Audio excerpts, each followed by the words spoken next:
Voilà, vous étiez tous sur écoute, comme ça, faut pas dire n'importe quoi. Je vais arrêter de dire n'importe quoi, je pense compris, pour commencer.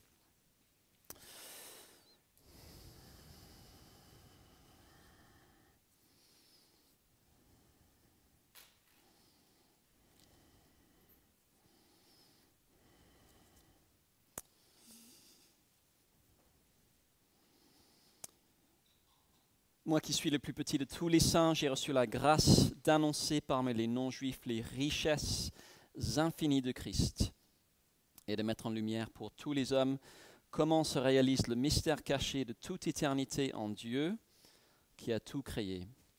Ainsi, les dominations et les autorités dans les lieux célestes connaissent maintenant, par le moyen de l'Église, la sagesse infiniment variée de Dieu, conformément au plan éternel qu'il a accompli en Jésus-Christ, notre Seigneur. Dieu et Père, on veut te remercier pour tes projets. On veut te remercier pour ton plan d'être glorifié et ton dessein, ta décision de le faire par le moyen aussi étonnant que l'Église.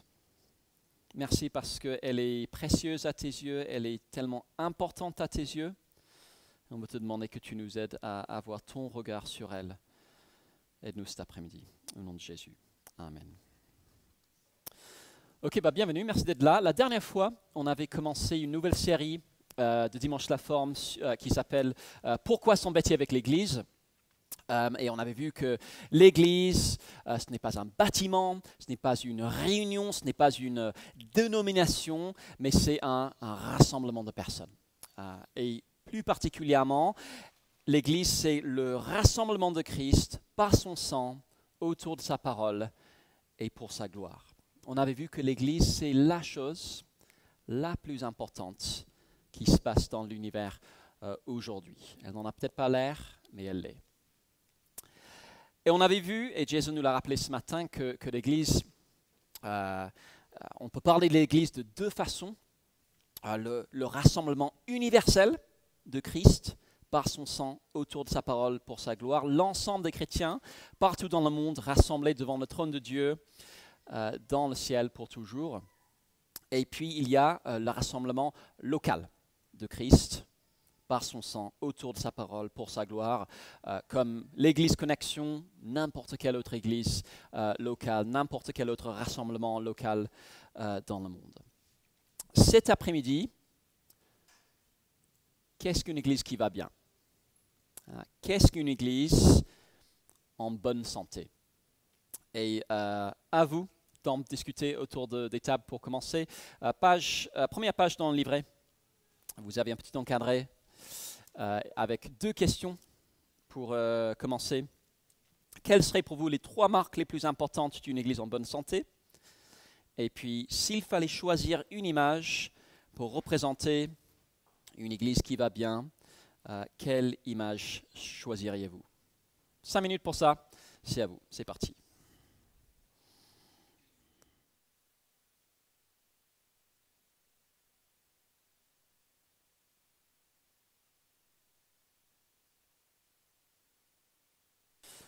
Ok, je me permets d'interrompre les échanges. Je ne vais pas vous demander de tout dire devant tout le monde, mais est-ce que pour la question de l'image, est-ce que quelqu'un a une image qu'il brûle d'envie de partager avec les autres ou juste, pas forcément qu'il brûle d'envie, mais vas-y Salomon. Une famille qui grandit, d'accord, ok, super. Quelqu'un d'autre ? Dénoncer, vas-y. Un arbre, c'était ça ? Un arbre, ok. Parce que, explication ?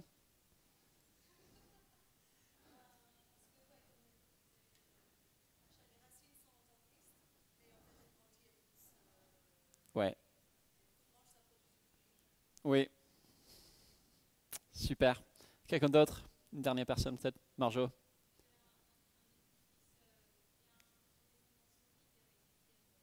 Ah, biblique en plus, c'est bien. Donc un bâtiment sur un fondement solide. Super. Alors, on va revenir là-dessus. La Bible elle-même utilise plein d'images différentes pour parler de l'Église. Notre question cet après-midi, c'est quelles sont les marques d'une Église en bonne santé? Je ne sais pas si vous avez déjà réfléchi à cette question. Elle est super importante pour plusieurs raisons. D'abord, pour savoir simplement comment prier pour connexion. Prier pour notre Église, c'est quelque chose qu'on devrait tous faire, mais comment? Que demander à Dieu en priorité? Qu'est-ce qu'on voudrait que Dieu fasse parmi nous? C'est une question importante aussi parce que si on fréquente Connexion, même depuis peu de temps, même si vous êtes là que depuis quelques semaines, on participe tous à la vie de cette Église. On est tous acteurs de sa santé. Mais du coup, c'est quoi une Église en bonne santé? À quoi est-ce qu'elle devrait ressembler ou à quels indicateurs regarder pour savoir si ça va bien ou si ça va mal? Et enfin, c'est une question importante parce que tous ici ne resteront pas pour toujours à Connexion, à mon avis. Certains déménageront, chercheront à rejoindre une autre église, mais comment choisir? Comment choisir une nouvelle église? Parfois, on aura l'embarras du choix et on devra être clair sur les critères importants et les critères pas importants. Et parfois, on aura très peu de choix et on devra être clair aussi sur les critères importants et les critères pas importants. Quelles sont les marques d'une église en bonne santé? Et il y a pas mal de confusion sur la réponse, malheureusement. Pour certains, le signe qu'une église va bien, c'est qu'elle est grande, tout simplement. On parle de méga church, des églises qui comptent beaucoup de membres, qui proposent plusieurs cultes, parfois à divers endroits, avec de la musique de qualité professionnelle et toute une panoplie d'autres services, une maison d'édition, une maison de disques, des équipes de sport, etc. Il n'y a pas beaucoup de méga-church en France. Les équipes de sport, ça existe. Hein. Il n'y a pas beaucoup de méga-church en France, mais il y en a quelques-unes. Et on peut regarder celles qu'il y a et celles qui existent à l'étranger et se dire que c'est ça qu'on devrait viser. Alors, qu'on soit clair, qu'une église grandisse en nombre, ça peut être bon signe. Ça peut être le signe que Dieu est en train de rajouter à son église des personnes qui sont sauvées. Mais ce n'est pas forcément toujours bon signe. Il y a quelques années, j'ai visité une des plus grandes églises de France, en banlieue parisienne, et le prédicateur avait félicité l'église sur son progrès parce qu'elle avait grandi en nombre. Ils étaient plusieurs milliers. Cela, combien même l'enseignement était très clairement tordu, et selon ce dont j'ai témoigné, les relations plutôt toxiques aussi. Donc être grand ne garantit pas la bonne santé. Pour d'autres, ce n'est pas le fait d'être grand qui compte, c'est le fait d'être petit. On pourrait parler de mini-church.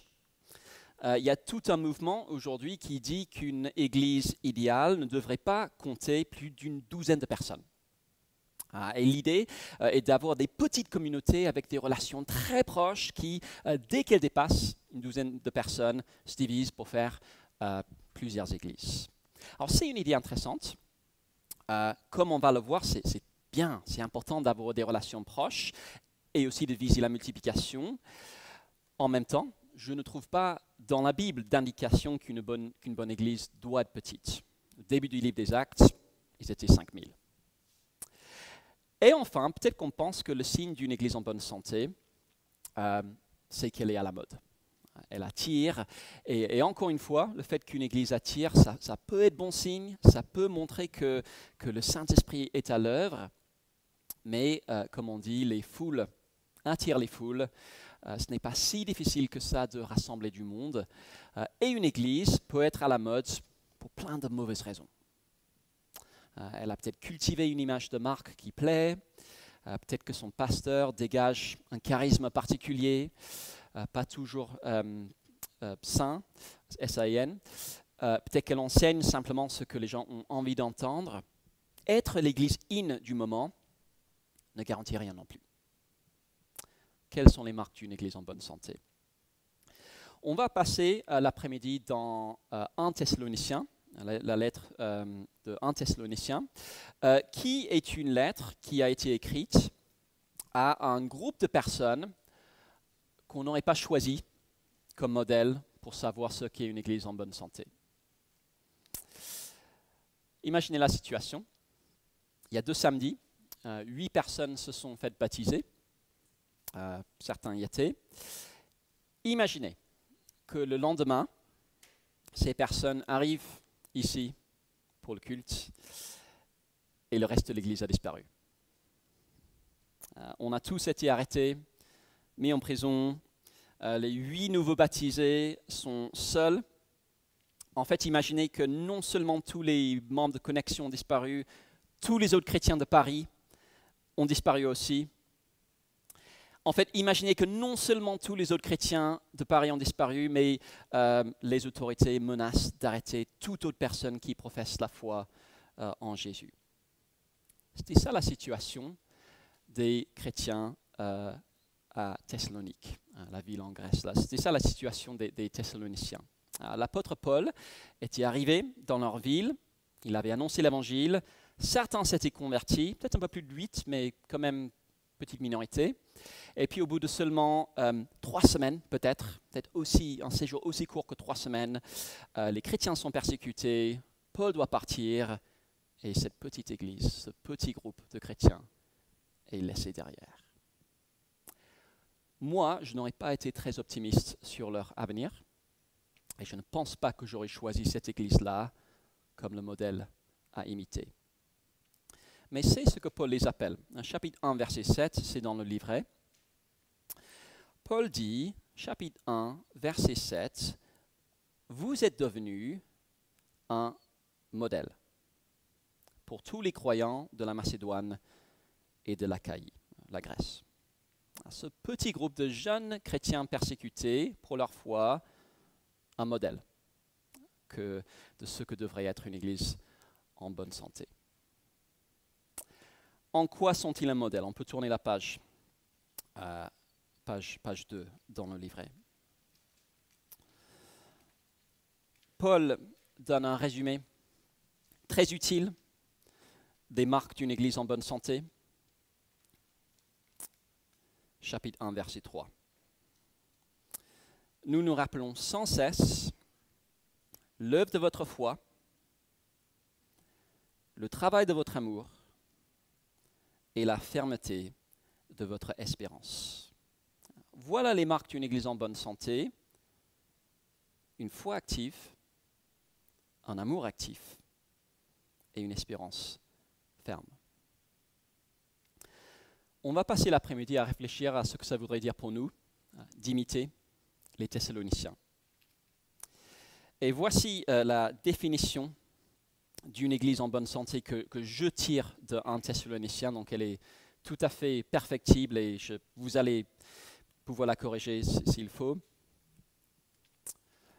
Une église modèle est composée de personnes qui s'aiment en s'aidant les uns les autres à croire et à communiquer la parole de Dieu malgré le coup, en attendant le retour de Jésus. Une église modèle est composée de personnes qui s'aiment en s'aidant les uns les autres à croire et à communiquer la parole de Dieu malgré le coup, en attendant le retour de Jésus.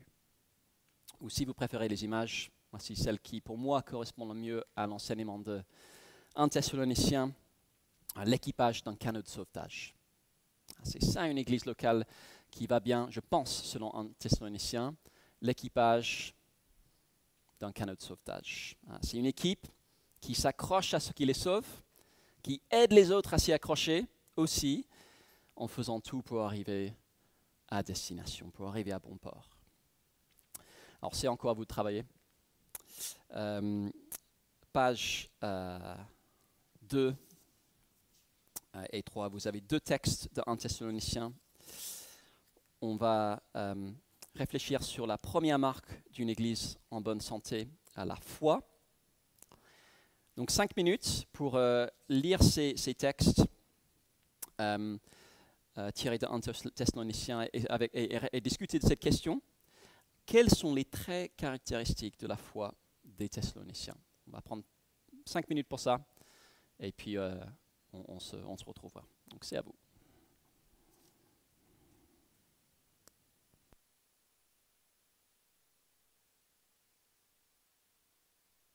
Prenez bien le temps de lire les passages, peut-être juste souligner les éléments qui ressortent, et puis discuter autour des tables.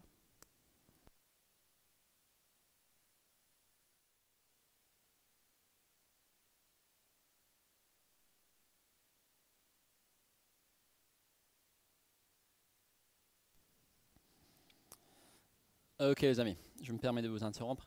Je pense que la prochaine fois, je lirai le texte comme ça fera gagner du temps et on aura peut-être plus de temps pour discuter. Quelques remarques, quelques observations sur la foi des Thessaloniciens, des choses qui ressortent.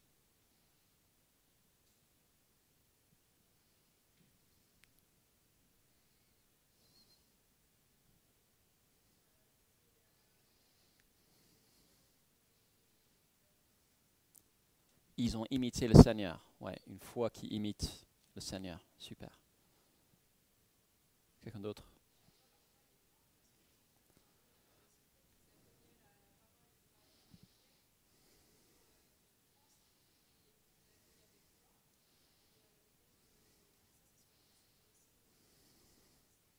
Ouais.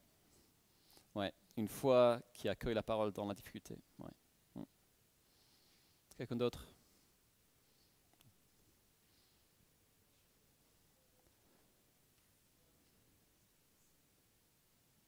Ouais.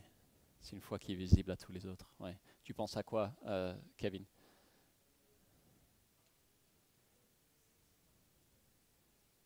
Ouais. Ouais. Ils se sont fait une réputation par leur foi. Ouais. Ouais, super. Alors, on pourrait dire encore plein de choses, mais donc Paul dit que la première marque d'une église en bonne santé, c'est simplement la foi, l'œuvre de leur foi. Alors, c'est quoi la foi? Il y a toutes sortes d'idées plus ou moins loufoques sur ce que ça voudrait dire pour une église d'être connue pour sa foi. Peut-être pour certains, c'est le fait d'accomplir plein de miracles. Pour d'autres, c'est le fait de vivre des expériences mystiques, où on ressent la présence de Dieu. Mais Paul résume ce qu'est la foi de façon admirablement concise au chapitre 2, verset 13 de 1 Thessaloniciens. C'est le début du second texte dans l'encadré. Nous disons sans cesse à Dieu toute notre connaissance de ce que, en recevant la parole de Dieu que nous vous avons fait entendre, vous l'avez accueillie, non comme la parole des hommes, mais comme ce qu'elle est vraiment. La parole de Dieu agissant en vous qui croyez. La vraie foi, c'est le fait d'accueillir la bonne nouvelle de Jésus, non comme la parole des hommes, mais comme la parole de Dieu. Ce n'est pas un super pouvoir, ce n'est pas un sentiment, c'est une conviction. Le message qu'on nous a annoncé, il vient de Dieu. Alors, le poids qu'on donne à un message dépend souvent de qui est la personne qui nous parle. Imaginez que c'est les vacances d'été, vous êtes à la plage, vous allez vous baigner dans la mer. Et vous êtes en train de nager tranquillement, et puis tout à coup, vous entendez une voix, « Vite, montez à bord, vous êtes en danger !» Votre réaction à ce moment-là dépendra de qui est la personne qui parle. Si vous levez la tête et que vous voyez que c'est un enfant de 5 ans dans un bateau gonflable en forme de licorne, vous allez peut-être hésiter. Mais si vous levez la tête et que vous voyez que c'est un canot de sauvetage, là c'est différent. S'ils disent que vous êtes en danger, c'est que vous êtes en danger, vous avez besoin d'être secouru, vous allez obéir, vous allez monter à bord. Et c'est un peu comme ça que Paul décrit la foi des Thessaloniciens. Ils avaient entendu le message du salut, et ils l'avaient accueilli non comme le message des hommes, mais comme le message de Dieu. C'est comme la personne qui reconnaît que c'est l'équipage du canot de sauvetage qui lui parlait, donc qui monte à bord. Ils avaient reconnu que le message de Paul était une parole venue de Dieu et ils avaient agi en conséquence. Qu'est-ce que ça veut dire d'agir en conséquence? On parlait d'une foi visible, une foi qui était connue. Paul explique, il donne des exemples. Regardez encore le premier texte dans l'encadré, verset 5. Paul dit qu'ils avaient reçu le message, pas juste comme des paroles, mais avec une pleine conviction. Ils avaient été convaincus que ce n'est pas que du vent. C'était un message qui méritait d'être pris au sérieux. Verset 6, ils avaient accueilli ce message au milieu de grandes difficultés. Rachel l'a dit, ils avaient cru tout en sachant que ce message était absolument pas populaire pour la majorité et que ça allait leur créer des problèmes. Le début de l'église des Thessaloniciens est raconté dans Actes chapitre 17 et on lit qu'au bout de seulement quelques semaines, il y a une émeute contre les chrétiens. Certains des nouveaux convertis, dont un s'appelait Jason, pour la petite histoire, se font traîner devant la justice. On les accuse d'être dangereux pour la société et on leur demande de l'argent en caution. Vous imaginez, si un de nos nouveaux baptisés d'il y a 2 semaines rentrait chez lui ou chez elle et découvrait des policiers devant la porte. On vous emmène au commissariat et puis au tribunal. Si c'est ça le prix à payer, pourquoi rester chrétien? Seulement si on a la conviction qu'on n'a pas reçu la parole d'homme, mais celle de Dieu. Ils n'avaient pas seulement cru en ce message, ils s'étaient aussi mis à le proclamer. Verset 8, la parole du Seigneur a retenti depuis chez vous en Macédoine et on a accueilli un bon signe qu'une église voit le message de la bonne nouvelle comme venant de Dieu, c'est qu'elle le proclame au-delà de ces 4 murs. Et enfin, verset 10, ils avaient conformé leur vie à ce message. Tous leurs voisins adoraient des idoles, eux ils avaient jeté les idoles à la poubelle, malgré la pression sociale pour servir le Dieu vivant. Ce sont toutes des choses qu'on ne fait que si on est convaincu que le message dans lequel on a cru est vraiment la parole de Dieu. Sinon, ce n'est pas la peine. Pourquoi se rendre la vie plus difficile? Mais c'est ça la vraie foi. Et c'est ça la première marque d'une église en bonne santé. Croire Dieu sur parole, entendre le message de la Bible, le reconnaître comme parole de Dieu et agir en conséquence. Pour reprendre l'image de tout à l'heure, la vraie foi, c'est reconnaître la voie qui nous dit de monter dans le canot de sauvetage comme une voie qui fait autorité. Et une fois qu'on est dedans, de rester accroché contre vents et marées. Qu'est-ce que ça voudrait dire pour une église comme la nôtre d'avoir cette foi? Commençons par le plus important. Le plus important pour une église, comme connexion, c'est simplement de s'attacher et de rester attaché à la bonne nouvelle de Jésus. J'étais dans un lycée un peu bizarre qui avait une station de sauvetage. C'est au bord de la mer, on pouvait se former pour intégrer l'équipage d'un canot de sauvetage.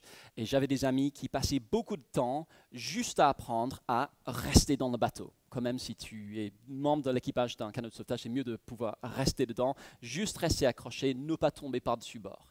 Voilà le plus important pour une église. Rester attaché au message qui nous sauve. Ça peut paraître évident, mais on l'oublie. C'est frappant, pour ne pas dire glaçant, de voir que tous les grands mouvements chrétiens de l'histoire ont fini tôt ou tard par dévier de la Bible. Église catholique romaine, Église luthérienne, Église réformée, les anglicans, les méthodistes, tôt ou tard, dans l'ensemble, tous les mouvements chrétiens s'éloignent de l'Évangile. Dans sa grâce, Dieu suscite de nouveaux mouvements, mais ça veut dire que le danger de tomber du canot, il est toujours là. Et c'est à nous tous de décider, pas tant que nous sommes là. Et notons que Paul ne s'adresse pas aux responsables de l'Église pour leur dire de s'accrocher. Il s'adresse à toute l'Église. C'est notre responsabilité à tous. Et si un jour on rejoint une autre Église, la première question à se poser n'est pas « est-ce que j'aime la musique ?»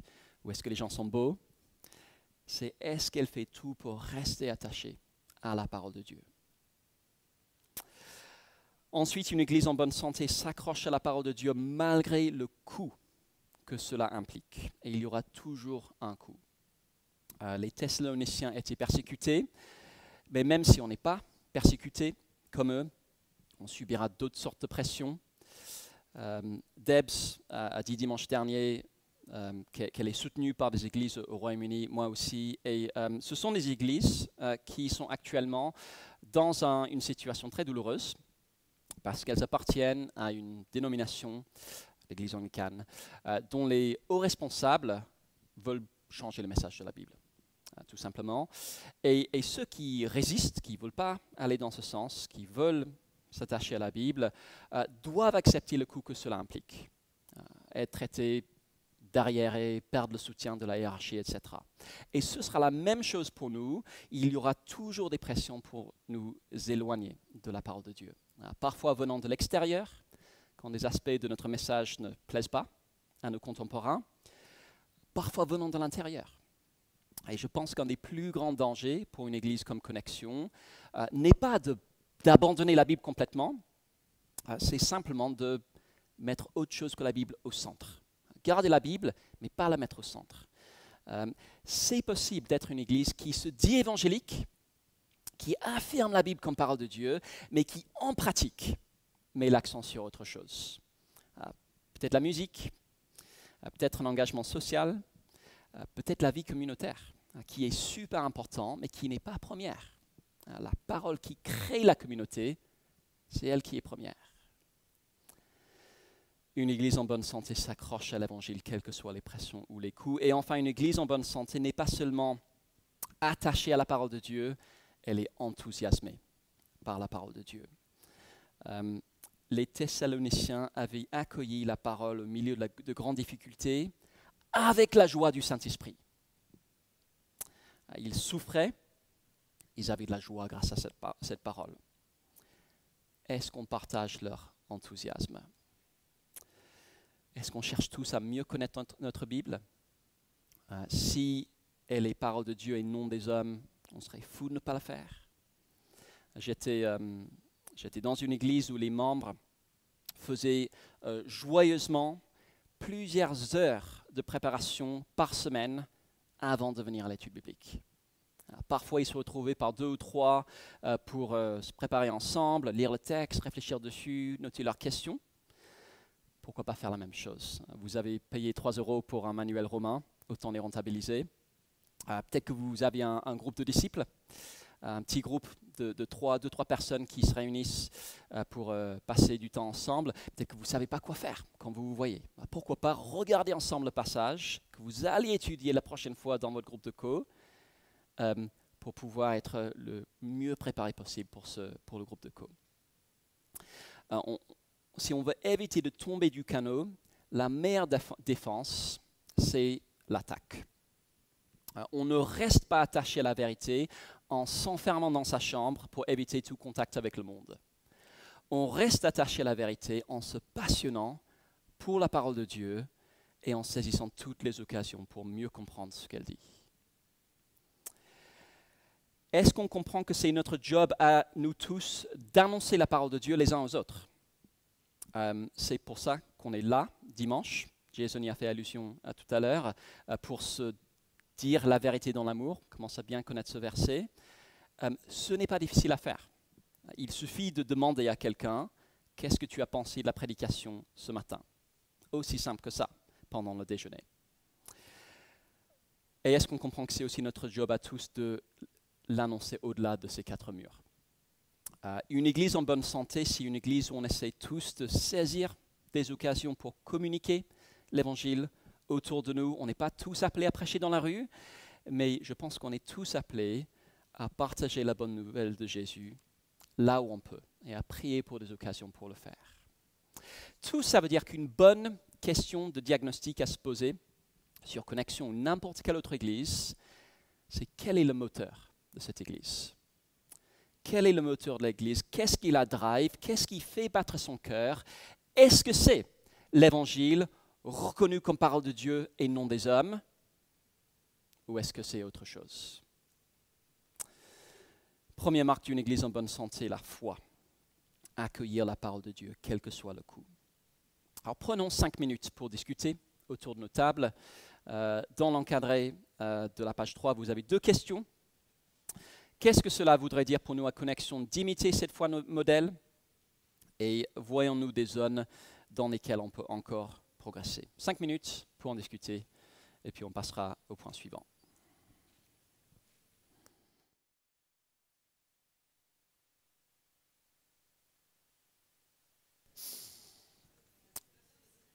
Ok les amis.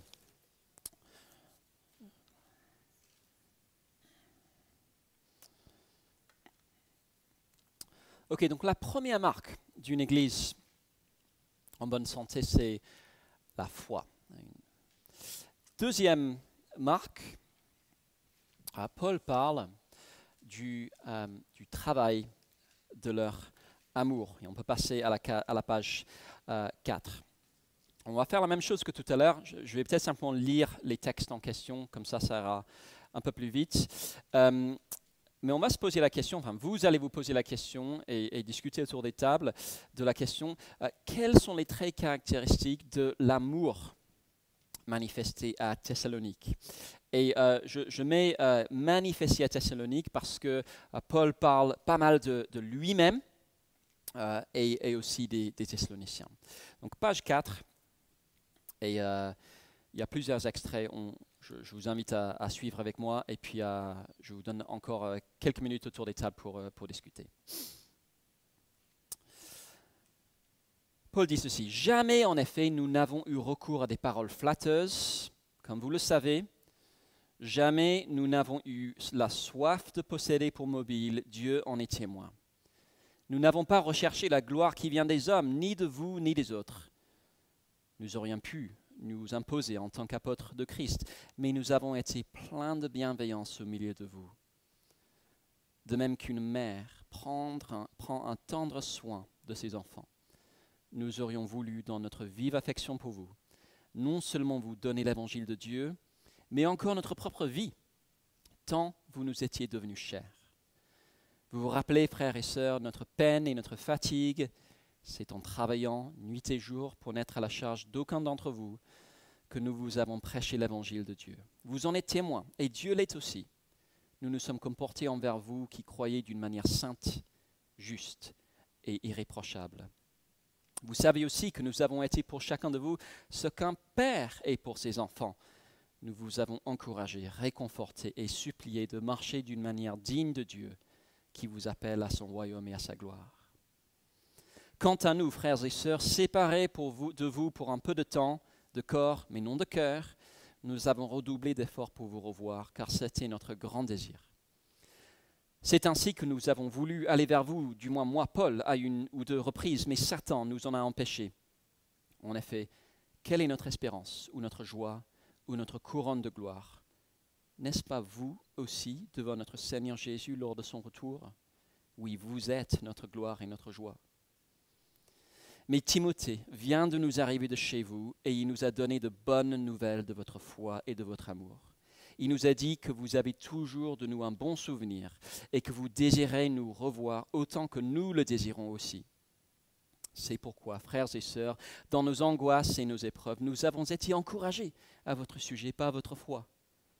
En effet, maintenant, nous vivons, puisque vous tenez ferme dans le Seigneur. Comment exprimer en retour toute notre reconnaissance à Dieu à votre sujet pour toute la joie que nous éprouvons à cause de vous devant notre Dieu? Nuit et jour, nous le prions avec beaucoup d'insistance de nous permettre de vous revoir et de compléter ce qui manque à votre foi. Vous n'avez pas besoin qu'on vous écrive au sujet de l'amour fraternel, car vous avez vous-même appris de Dieu à vous aimer les uns les autres. Et c'est aussi ce que vous faites envers tous les frères et sœurs dans la Macédoine entière.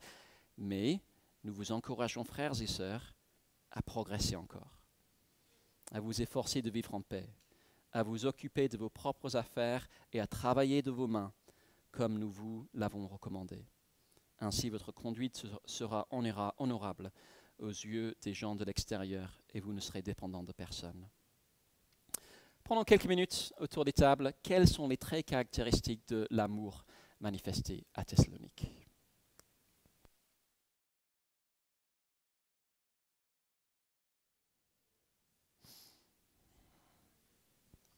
Les amis, pour ne pas exploser le temps, je me permets de vous interrompre. On aura l'occasion tout à l'heure de continuer à discuter. Qu'est-ce qu'un amour modèle? Selon ce que vous venez de voir, c'est se soucier de la foi des autres, quel que soit le coût. Leçon 1 pour l'équipage d'un canot de sauvetage, restez dans le canot. Leçon 2, aider ses camarades à rester dans le canot aussi. C'est ça l'amour selon 1 Thessaloniciens. Aider les autres à rester chrétiens, à rester dans le canot, quel que soit le coût. 1 Thessaloniciens 3, verset 8, Paul dit, « Maintenant, nous vivons puisque vous tenez ferme dans le Seigneur. » Vous entendez le cœur de Paul qui bat pour ces jeunes chrétiens. La réussite, si tu sers sur un canot de sauvetage, c'est de retourner à la station avec un maximum de personnes à bord. Pour Paul, ce n'est pas juste une question de réussite. Il dit, « Je vis, puisque vous tenez ferme. » Est-ce qu'on pourrait dire ça de notre groupe de co, par exemple? « Je vis, puisque vous tenez ferme. » Voilà l'amour qui est la marque d'une église en bonne santé. À se soucier de la persévérance et de la croissance dans la foi les uns des autres, quel que soit le coût. Alors, à quoi ça ressemble en pratique? Et tout simplement, ça ressemble à Paul. Paul passe beaucoup de temps à parler de son amour pour les Thessaloniciens, un amour qu'il présente comme un modèle.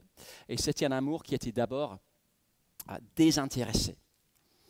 Jamais nous n'avons eu recours à des paroles flatteuses, comme vous le savez. Jamais nous n'avons eu la soif de posséder pour mobile.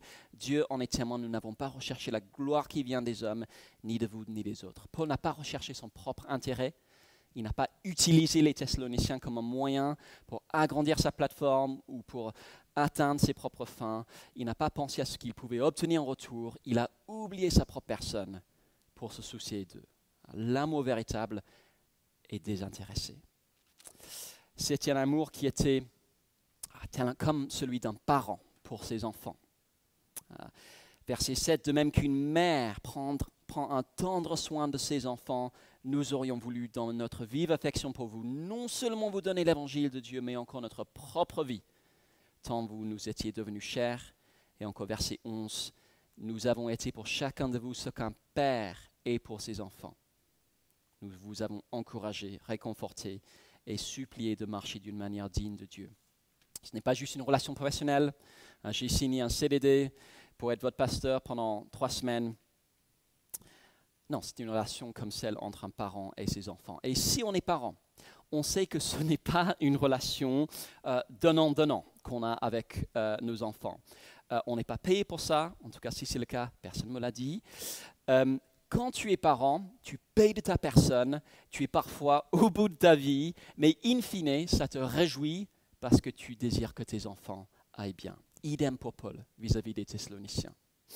Et il n'est pas en train de défendre un rapport paternaliste à cette église. On peut tomber dans cette erreur-là, surtout quand on est responsable, traiter les gens littéralement comme des enfants et pas comme des adultes en s'ingérant dans les moindres détails de leur vie.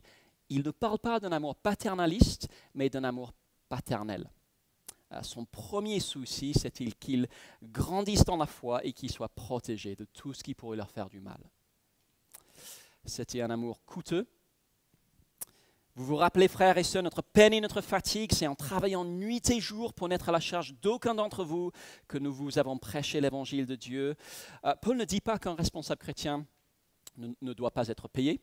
Au chapitre 5, il a l'air de dire l'inverse. Si Paul a renoncé à son droit de gagner un salaire à Thessalonique, c'était qu'il voulait éviter que ces jeunes chrétiens le soupçonnent de convoiter son argent.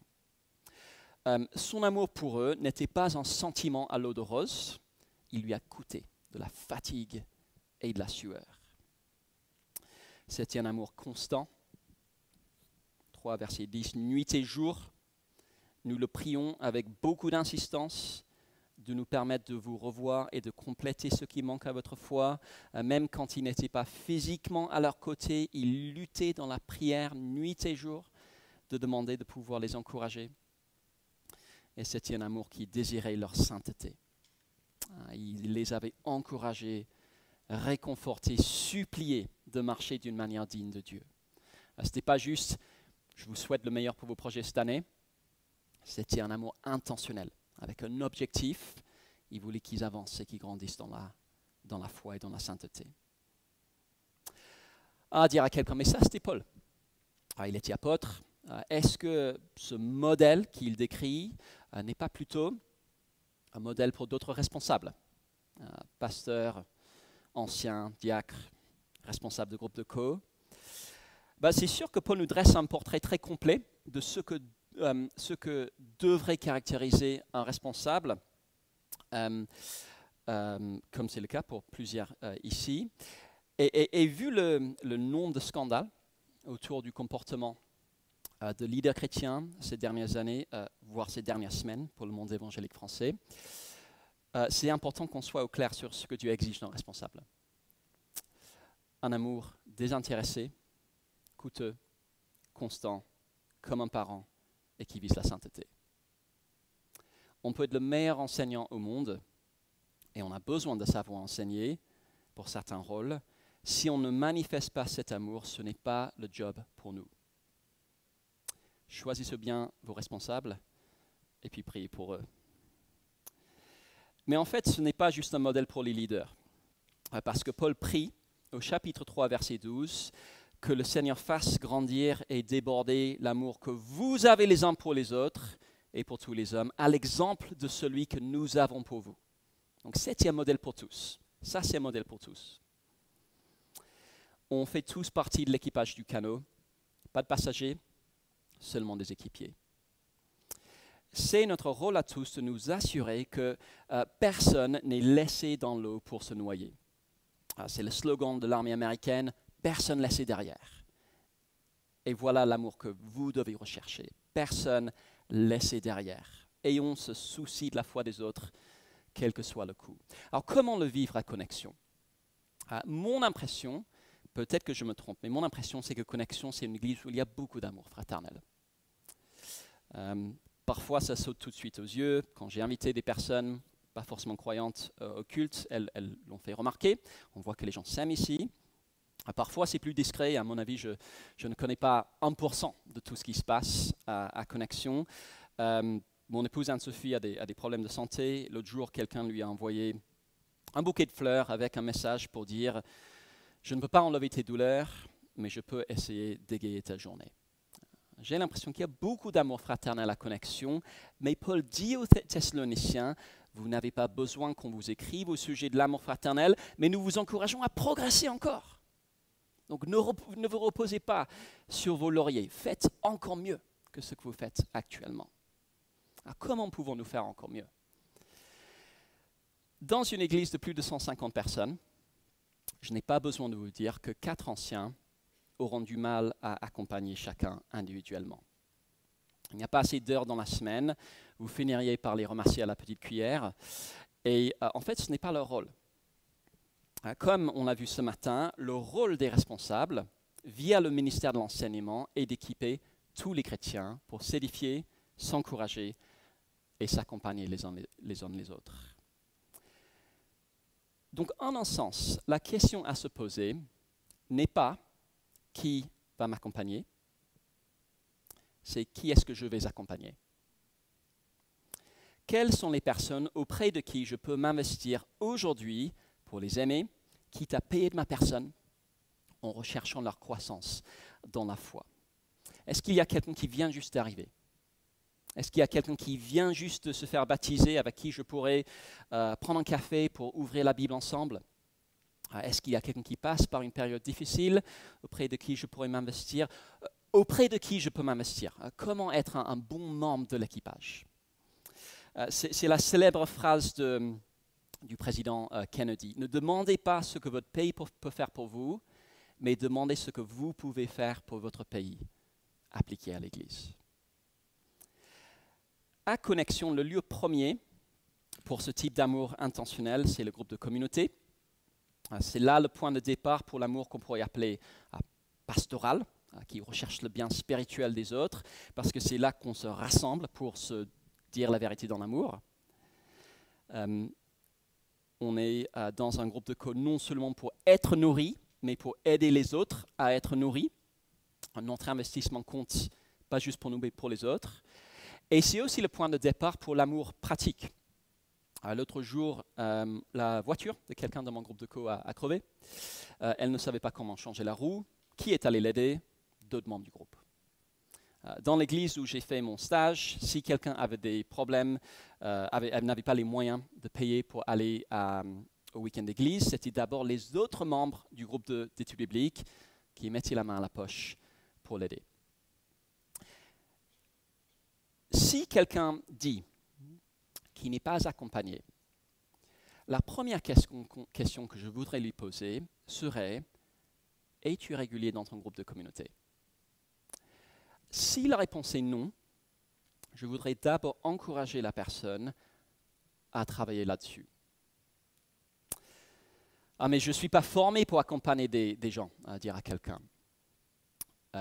Si tu as une Bible dans ta main, l'Esprit Saint dans ton cœur, des oreilles pour entendre et des yeux pour lire, tu es formé pour accompagner quelqu'un.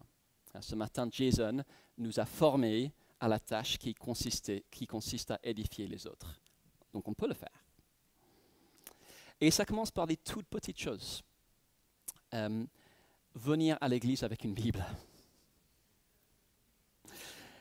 Écouter suffisamment attentivement la prédication pour avoir quelque chose à partager après. Prier pour les autres membres de son groupe de co. Méditer sur le texte avant le groupe de co. Participer pendant l'étude. Et mon impression, j'espère que je me trompe, mon impression, c'est qu'à Connexion, nos sœurs ont plus de facilité pour être intentionnelles que nos frères. Mais messieurs, je crois en vous. Alors prenons encore 5 minutes pour discuter. Il y a 2 questions dans l'encadré avant de passer au dernier point. Messieurs, page 5, en bas dans l'encadré, il y a 2 questions. Qu'est-ce que cela signifierait pour nous de partager ce souci de la foi des autres? Et voyez-vous des zones dans lesquelles on peut progresser?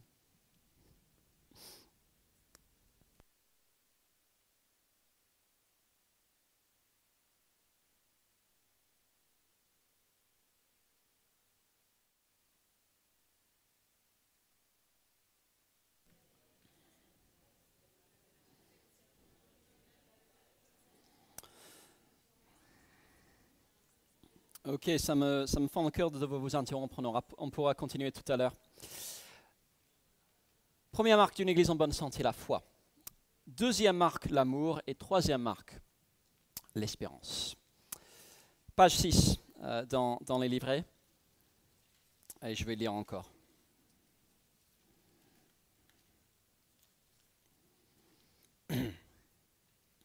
Un Thessaloniciens 4, verset 13.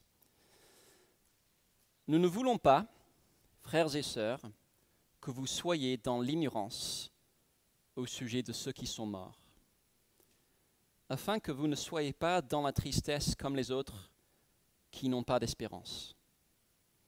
En effet, si nous croyons que Jésus est mort et qu'il est ressuscité, nous croyons aussi que Dieu ramènera par Jésus et avec lui ceux qui sont morts. Voici ce que nous vous déclarons, d'après la parole du Seigneur. Nous les vivants, restés pour le retour du Seigneur, nous ne devancerons pas ceux qui sont morts. En effet, le Seigneur lui-même a un signal donné, à la voix d'un archange et au son de la trompette de Dieu, descendra du ciel, et ceux qui sont morts en Christ ressusciteront d'abord. Ensuite, nous qui serons encore en vie, nous serons tous ensemble enlevés avec eux sur des nuées à la rencontre du Seigneur dans les airs, et ainsi nous serons toujours avec le Seigneur. Encouragez-vous donc les uns les autres par ces paroles. En ce qui concerne les temps et les moments, vous n'avez pas besoin, frères et sœurs, qu'on vous écrive à ce sujet. En effet, vous savez bien vous-même que le jour du Seigneur viendra comme un voleur dans la nuit. Quand les hommes diront « paix et sécurité », alors une ruine soudaine fondra sur eux, comme les douleurs sur une femme enceinte. Ils n'échapperont pas. Mais vous, frères et sœurs, vous n'êtes pas dans les ténèbres pour que ce jour vous surprenne comme un voleur. Vous êtes tous des enfants de la lumière et des enfants du jour. Nous ne sommes pas de la nuit ni des ténèbres. Ne dormons donc pas comme les autres, mais veillons et soyons sobres. En effet, ceux qui dorment, dorment la nuit, et ceux qui s'enivrent la nuit. Mais nous qui sommes du jour, soyons sobres, enfilons la cuirasse de la foi et de l'amour, et ayons pour casque l'espérance du salut. En effet, Dieu ne nous a pas destinés à la colère, mais à la possession du salut par notre Seigneur Jésus-Christ, qui est mort pour nous afin que, soit que nous veillions, soit que nous dormions, nous vivions ensemble avec lui. C'est pourquoi encouragez-vous les uns les autres et édifiez mutuellement comme vous le faites déjà. Quelques minutes pour discuter autour de vos tables. Qu'est-ce que cela signifiait pour les Thessaloniciens d'avoir une espérance ?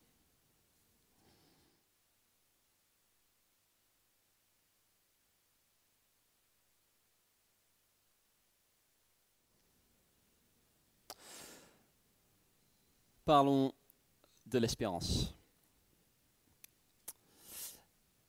Pour l'équipage d'un canot de sauvetage, leur travail n'a de sens que parce qu'ils ont la perspective de retourner sur la terre ferme. Ils ne restent pas en mer éternellement.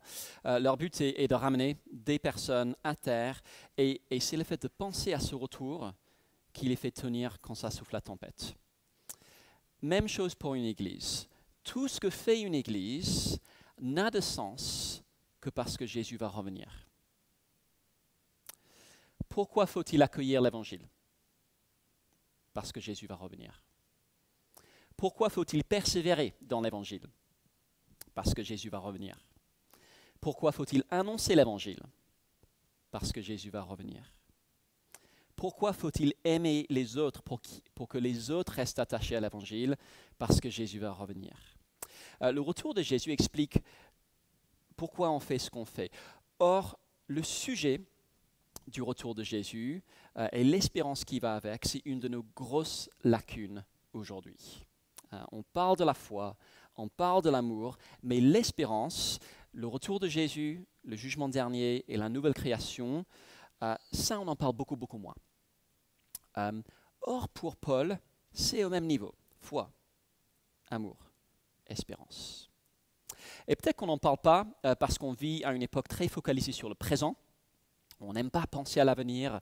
On nous parle de réchauffement climatique, mais on préfère ne pas y penser parce que tant que ce n'est pas une réalité présente, c'est peut-être parce qu'on trouve ces idées bizarres et farfelues et spéculatives. On pense à des images farfelues de films apocalyptiques hollywoodiens ou peut-être à des chaînes YouTube douteuses qui essaient de décrypter l'actualité pour déterminer la date de la fin du monde, ce genre de choses.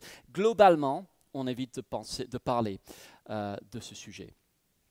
Mais pour Paul, c'est un sujet qui n'est ni spéculatif ni farfelu. Il est éminemment pratique et il touche à la vie quotidienne d'une église comme la nôtre. Regardez le dernier verset du premier paragraphe dans l'encadré. Paul a parlé de l'espérance et il dit « Encouragez-vous donc les uns les autres par ces paroles ». Dernier verset du second paragraphe, c'est pourquoi encouragez-vous les uns les autres. Selon Paul, l'espérance du retour de Jésus nous donne matière à nous encourager les uns les autres. C'est un sujet qui influe directement sur la vie normale d'une église locale. À quoi ça ressemble en pratique ? Eh bien, une église en bonne santé est d'abord lucide sur la colère à venir. Revenons à la page 2 dans le livret et le premier paragraphe dans l'encadré, 1 Thessaloniciens 1, verset 9, je crois que c'est tout en bas. Voici comment Paul décrit la conversion des Thessaloniciens. Il dit qu'ils s'étaient tournés vers Dieu en abandonnant les idoles pour servir le Dieu vivant et vrai et, écoutez bien, pour attendre du ciel son Fils qu'il a ressuscité, Jésus, celui qui nous délivre de la colère à venir. Qu'est-ce qu'un chrétien? C'est quelqu'un qui attend Jésus, qui nous délivre de la colère à venir. Qu'est-ce qu'une église? C'est un groupe de personnes qui ensemble attendent Jésus, qui nous délivre de la colère à venir. Et si vous êtes comme moi, on l'oublie très facilement. Le dimanche, je viens à l'église pour passer un moment avec vous, pour chanter, pour prier, pour écouter une prédication. Et ça peut juste devenir un élément de ma routine. C'est ce que je fais les dimanches matins. Mais selon Paul, tout ce qu'on fait ici tire son sens de cette perspective-là. Jésus va revenir. Pour ceux qui n'ont pas écouté son appel à monter dans le canot, ce sera un jour de colère terrible. Rien n'est plus effrayant que la perspective de passer devant le trône de jugement de Dieu en sachant qu'on est sans défense. Pour ceux qui ont écouté son appel, ce sera un jour de délivrance. Ce sera le retour sur la terre ferme. Et une église qui va bien est lucide là-dessus. Ça ne veut pas dire qu'on laisse tomber nos études ou notre travail et qu'on se barricade ici pour regarder par la fenêtre. Est-ce qu'il va revenir aujourd'hui? Non, Paul met en garde les Thessaloniciens contre ceux qui ne voulaient plus travailler ou faire quelque chose d'utile de leur vie. Être lucide sur la colère à venir pour une église, c'est faire les choses dont on a déjà parlé. S'accrocher à l'évangile, annoncer l'évangile, s'aimer les uns les autres, y compris en travaillant, en faisant un boulot pour soutenir la cause de l'évangile. Lucide sur la colère à venir. Mais c'est une église qui a une espérance, une église en bonne santé, c'est une église qui est aussi encouragée par la résurrection à venir. On peut revenir à la page 6, en Thessaloniciens 4, verset 13. Nous ne voulons pas, frères et sœurs, que vous soyez dans l'ignorance au sujet de ceux qui sont morts, afin que vous ne soyez pas dans la tristesse comme les autres qui n'ont pas d'espérance. En effet, si nous croyons que Jésus est mort et qu'il est ressuscité, nous croyons aussi que Dieu ramènera par Jésus et avec lui ceux qui sont morts. La marque d'une église n'est pas qu'elle n'est jamais triste. Certains se souviennent de Gaël, ce jeune homme qui nous a quittés l'année dernière à cause d'une maladie. J'imagine que plusieurs ont versé des larmes de tristesse à son chevet ou le jour de son enterrement en apprenant la nouvelle. La marque d'une église n'est pas qu'elle n'est jamais triste. La marque d'une église en bonne santé, c'est qu'elle n'est pas triste comme les autres qui n'ont pas d'espérance. Pour le chrétien, la mort n'est pas la fin. Tout comme Dieu a ressuscité Jésus le dimanche de Pâques, le jour de son retour, il nous ressuscitera si nos corps sont morts à ce moment-là. Et nous serons pour toujours avec le Seigneur. Et encore une fois, le but de Paul n'est pas de nourrir des spéculations farfelues. Qu'est-ce que ça veut dire qu'on va la rencontrer dans les airs? Est-ce qu'on va remonter et puis redescendre? Non, son but est très terre à terre, son jeu de mots. Encouragez-vous donc les uns les autres par ces paroles. On est une église plutôt jeune. Enfin, Jason n'a pas cessé de le rappeler ce matin. Je pense que c'est parce que c'était son anniversaire hier. Et... Bref. Mais en vieillissant, les épreuves vont en croissant. La mort devient de plus en plus réelle. Notre corps commence à nous jouer des tours plus vite qu'on ne le croit. D'autres déceptions professionnelles, relationnelles, financières s'accumulent. Je ne veux pas nous plomber le moral, mais c'est ça la vie normale dans un monde brisé. Mais Dieu nous a mis ensemble pour une raison. Encouragez-vous les uns les autres par ces paroles. Un mois avant que je rejoigne l'église Connexion, mon meilleur ami est décédé dans un accident de surf. C'était dur. Un frère m'a rappelé l'essentiel. Il nous a devancés et on le reverra. On est encouragé par la résurrection à venir et enfin, on est encouragé à ne pas s'endormir. C'est peut-être le cas de le dire à ce stade de l'après-midi. Second paragraphe, verset 6. En ce qui concerne les temps et les moments, vous n'avez pas besoin, frères et sœurs, qu'on vous écrive à ce sujet. En effet, vous savez bien vous-même que le jour du Seigneur viendra comme un voleur dans la nuit, quand les hommes diront paix et sécurité, alors une ruine soudaine fondra sur eux, comme les douleurs sur la femme enceinte. Ils n'échapperont pas. Mais vous, frères et sœurs, vous n'êtes pas dans les ténèbres, pour que ce jour vous surprenne comme un voleur. Vous êtes tous des enfants de la lumière et des enfants du jour. Nous ne sommes pas de la nuit ni des ténèbres. Ne dormons donc pas comme les autres, mais veillons et soyons sobres. J'aide à organiser un camp pour les adolescents chaque été. Et mon jeu préféré s'appelle le jeu de nuit.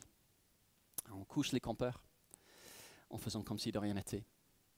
Et puis une fois qu'ils sont couchés, on déclenche l'alarme incendie pour les réveiller et faire un grand jeu dans le noir. Ils sont effrayés. C'est génial. C'est le moment de régler tous nos comptes de la semaine. Pas vraiment. Parfois, il y a des fuites. Et parfois, il y a des campeurs qui captent ce qui est prévu et qui restent éveillés, tout équipés avec leurs baskets et leurs lampes et leurs manteaux sous la couette, prêts pour le jeu. Et c'est ça l'attitude qu'on doit s'encourager les uns les autres à adopter. Veiller et ne pas s'endormir. Jésus reviendra à un moment inattendu. Les gens diront paix et sécurité et puis il reviendra. S'endormir dans ces versets, c'est suivre la foule et vivre comme si Jésus n'allait pas revenir. Pour la plupart de nos contemporains, il n'y a que cette vie. Carpe diem, profitons du moment présent.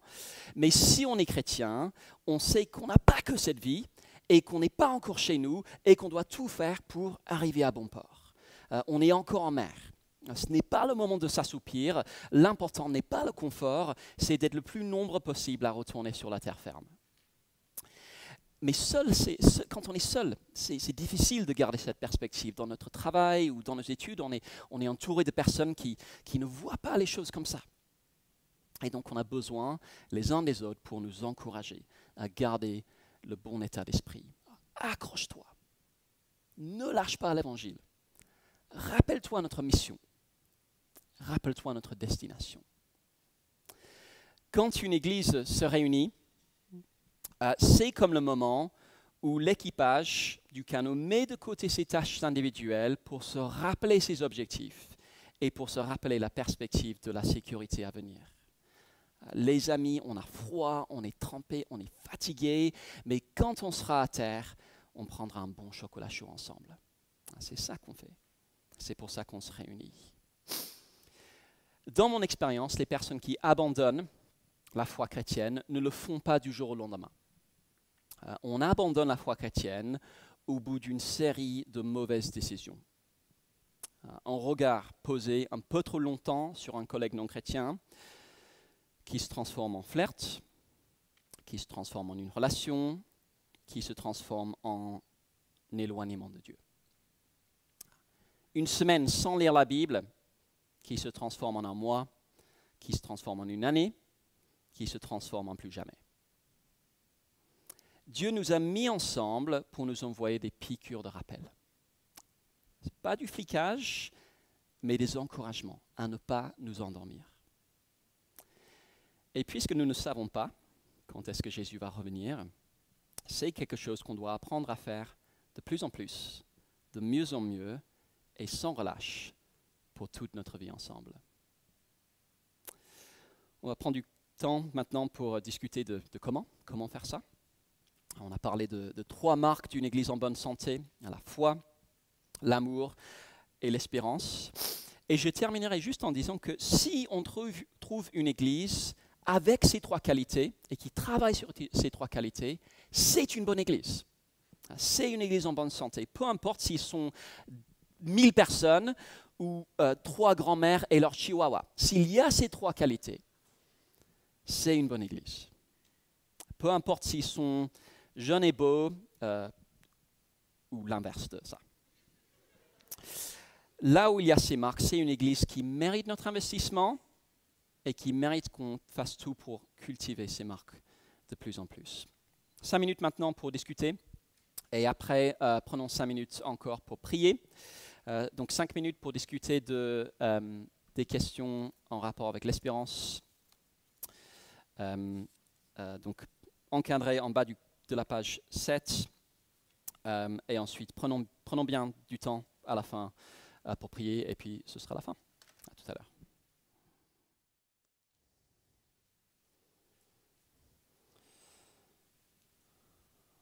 Amen. C'est la fin. Merci d'être venu. On pourra peut-être tous aider pour ranger les tables et les chaises. Avant de se quitter, Enora veut nous inviter au théâtre ce soir, si on est dispo. Marque l'expérience, c'est une pièce de théâtre immersive. Je ne sais pas trop ce que c'est une pièce de théâtre immersive, mais une pièce de théâtre qui raconte l'histoire de l'évangile de Marc. Et ce soir à 19 h dans le 16e arrondissement, il y a une représentation organisée par les groupes bibliques universitaires et les groupes bibliques lycéens. Donc si vous n'avez pas de plan pour ce soir, allez voir Enora et elle saura vous orienter dans le bon sens. Merci à chacune d'être venu et bonne fin de week-end.